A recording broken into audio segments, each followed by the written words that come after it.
many Protestant denominations have gone whole hog behind the Palestinians and against the state of Israel. Is that more political or religious, you feel? I would say that that's more political than faith-oriented. Why so? Because if we look at the Bible and also at the historical stand that Israel has taken with the Christians in the Middle East, it's the only place where Christians feel safe in the Middle East. Like Syria? Every other place, Iraq. You look at the Chaldean Christians, they're almost gone. You look at the Coptic Christians in Egypt, they're that community has also disappeared. The Lebanese, you pick whatever country in the Middle East, and you see that there's serious problems with the anti-Christian sentiment throughout the Middle East. And the only place where Christians have a refuge is in the state of Israel. Do you feel that there's a greater affinity for supporting Israel among Latinos, regardless of denomination? I believe that Latinos in general, we have a soft spot for Israel because many of us were conversos. Oh. You look at 500 years ago, Spain had a very large population of Jews. Yes. And many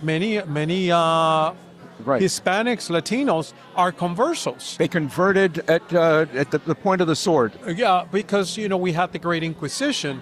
Either you became Muslim or you died. So Yeah. and so the Great Inquisition in the 1500s made a lot of people either to convert or die. How do you feel that Hispanic media like Univision or Televisa, how are they depicting the conflict in a way that may sway people against what their religious inclinations might be? Well, Televisa is it's very interesting because in Mexico City we have a very large population of Jewish people. Yeah. In Mexico City that migrated 200, 300 years ago. And Televisa, you look at the Guatemalan community, you look at throughout Latin America, and you have large segments of Jewish populations. Of course, Guatemala, was the country that gave the deciding vote at the United Nations for Israel to become, the state of Israel. Yeah. So we do have a very soft spot for Israel. Both historically and also because of our faith. Yes. We wouldn't have a Christian faith without the Jewish faith. So Christ was not Christian. Christ was Jewish. His mother was Jewish. How about the apostles? The apostles were all Jewish. And so, a lot of traditions in the Christian faith have its roots in Judaism. The Catholic Church has buried a lot of that through the centuries, haven't they?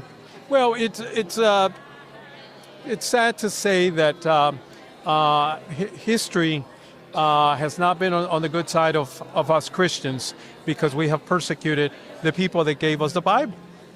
Because all the whole Bible was written by the prophets, by the patriarchs, and even the New Testament that was written by a Pharisee, the Apostle Paul.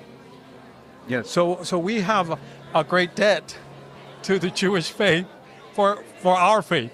Sure. But does the way that the news of the conflict is portrayed, does this sway people from what their religious inclinations are because of the propaganda from the left and the Islamist influence in media coming from the Middle East? Well, you look at 3,500 years of history of Israel in that part of the world, and you look at this so-called Palestine, and there's no such a thing. And that we look at the Bible. All we have to do is look at the Bible, and we have to see that Abraham, Isaac, Jacob, all the patriarchs, all the prophets, they're all buried in Israel. Yes. And in fact, on the West Bank, which is holy land for certainly, and Christian pilgrims like to go there, but they're just like in Bethlehem. Christians are persecuted under Islam, whether they're going as tourists or, unfortunately. What has been your experience? Well, after October 7th, I noticed that Baptist Hospital was bombed, and we've been supporting Baptist Hospital for over 100 years. Where is that? In Gaza. Oh, in Gaza. Uh-huh. And it was destroyed to make a point. And to me, But who bombed it? Hamas bombed it. Okay. So when people go to that length to destroy a hospital to make an erroneous point, you have a serious problem with your heart and with your head. Do you believe that Gaza is sacrificing things above ground from below ground for appearances to vilify and demonize the Jewish state? Well, it's always very interesting to see how Hamas plays this card of being victims after they're the aggressor, and it's very sad to see how the double standard that we have that we have one standard for Israel, which is so high with morals and ethics, and yet we have no standard for Hamas. Right. They can do whatever they want, and they're still the victims. What would you like Christians here on the Memorial Day of Israel? And by the way, Israeli Memorial Day is different than the U.S. because it also includes, as well as casualties of war, also casualties of terrorism. I feel very bad for the innocent victims of Gaza that have been victims of Hamas also. And my heart goes out to the people that have been victims of this terrorist group. But I don't find fault with Israel defending itself. Mm-hmm. I believe that Israel needs to defend itself because, that's the only thing that they can do. I mean, it's a fight for survival. So who's not a fight to invade or conquest or anything like that. It's just defending the right to exist. Whose hands would you say the blood of the Palestinians? On whose hands would you say the blood of the Palestinians, the casualties in Gaza, would be on? I would blame it on Iraq, Iran, and all these places that harbor all these terrorists and give money to the terrorists. Yeah. Because this terrorists, if they didn't have any money, they wouldn't be able to buy the weapons that. And I also blame the Biden administration for being so weak in defending the state of Israel, because it happened on the Biden administration watch. They should have been more aggressive in defending Israel. Well, not only defending Israel, I mean, the USAID revelations that have come out show that the U.S. tax money was funding the terrorists. Absolutely. You look at the weapons that were left in Afghanistan. Yeah. And those weapons ended up in the wrong hands. And that's under the Biden administration. And also, and it breaks my heart because of their incompetence and their idiocy, we see a lot of victims. And it is taking a lot to remedy the situation. And like I said, I had many dinners with Yasser Arafat. No kidding. Yes. I knew his wife, Suha. We did a lot of work together. And so, I'm not a foreign person in Israel. I've been to Israel more than 40 times. 40 times? Yes. I love the state of Israel. Every time I go to Israel, I feel at home. I feel that Christians are welcome in the state of Israel. I see how the Jewish government opens their hospitals to anybody. Yes. The schools. Yes. And how people from the West Bank feel safer in the Jewish-controlled areas. They're in their own areas. So that tells you, where people stand. The Christians in Bethlehem, the Christians in Ramallah, the Christians in the West Bank have been suffering for many, many years. And I pray that Christians throughout the world will see the facts that speak for themselves. But where will they see those facts? They They don't see it on the mainstream media Right. tries to hide Right. all the good things that the state of Israel does for the Christians. They're very much anti-Israel. And it breaks my heart because as a person who has been to Israel 40 times, I've taken hundreds and maybe thousands of pilgrims to visit Israel. And they all feel very much at home when they come to Israel. Yes, yes, they're welcome there. This Iran negotiation taking place now does not meet Israel's needs in terms of letting Hamas survive and letting Iran keep their nuclear enrichment program. If Israel has to act alone and be further vilified, what message would you like to convey to your Christian flock? Well, I believe in prayer. Prayer is part of my life, but also to also talk to our elected officials, especially those that are in Washington D.C., so that they can continue to stand with the state of Israel, because Israel is our only ally in the Middle East.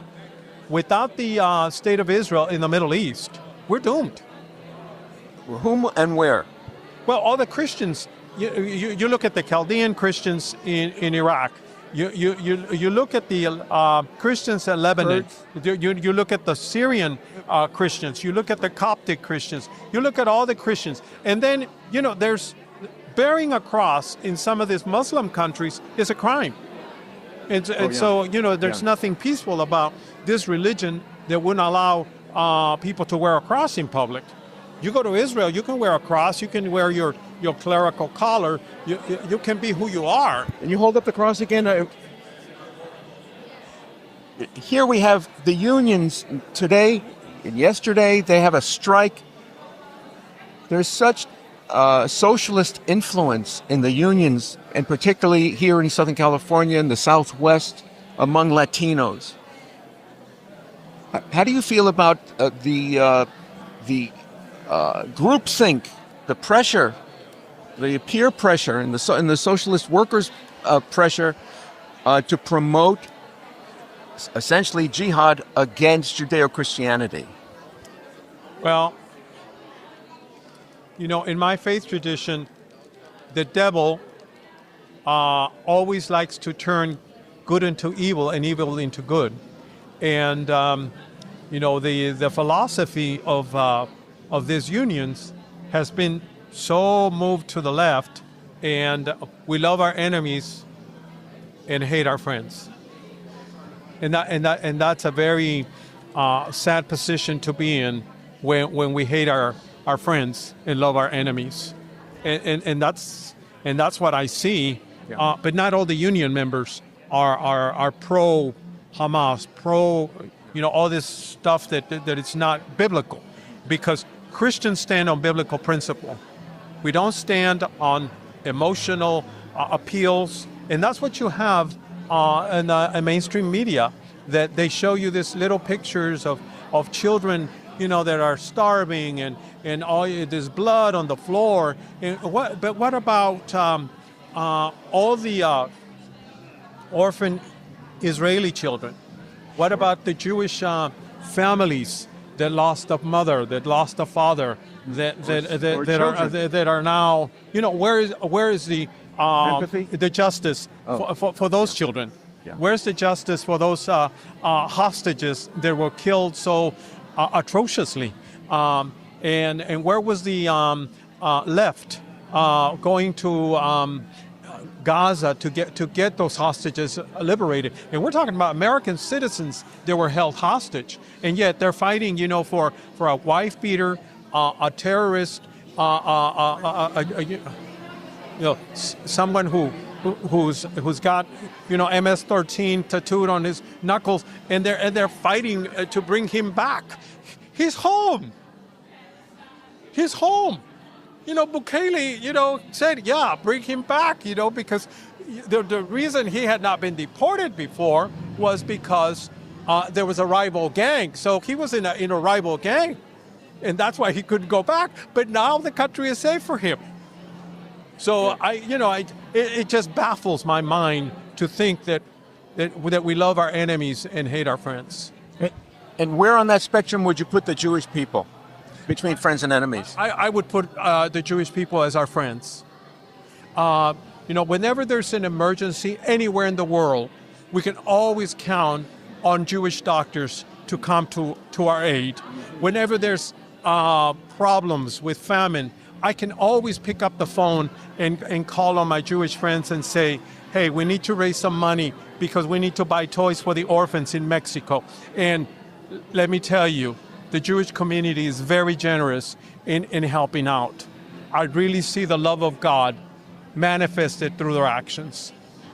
That's very nice. Where can people keep in touch with your publishings? Say that again? Where can people keep in touch with your writings and comments on social media? Well, social media, I usually do a post per day. On which outlet? Facebook. On Facebook. Yes, and also Instagram. What's the name on Facebook? Juan Carlos Mendez. And also on Instagram? Yes. Okay. Thank you so much for sharing your thoughts. God bless you. And may you be...